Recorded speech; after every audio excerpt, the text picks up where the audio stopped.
Bangkay na matagpuan ng mga otoridad ang 9 na taong gulang na batang lalaki matapos siyang mawala nitong Miyerkules. Putol ang 2 paa ng bata. Nakatutok si Susan Enriquez. Sa maputik na bahaging ito ng Barangay Bilibiran, Binangonan, Rizal, natagpuan ang labi ng 9 na taong gulang na si Daniel J. Dianco kahapon ng umaga. Naagnas na ang katawan at putol ang 2 paa. May hinala ang pulisya kung ano ang posibleng ikinamatay ng biktima. Yung cause of death niya, yung pagkakabagok ng hard object sa kanyang ulo. It's either na siya ay sinadya or nabagok siya. Sabi ng ama, nagpaalam ang panganay na anak na manghuhuli ng gagamba. May kasama siyang 3 bata. Yung 3 bata na yon, tanghali pa yung pasok nun. So, 4 sila ng ng gagamba.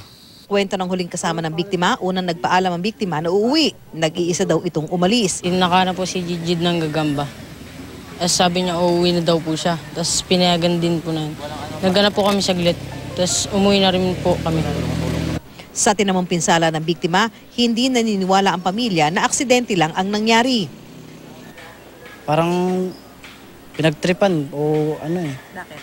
Kasi kung normal na tao ang gagawa nun, hindi dapat ganun yung pamangkin ko kasi napakabait ng pamangkin ko na yun eh.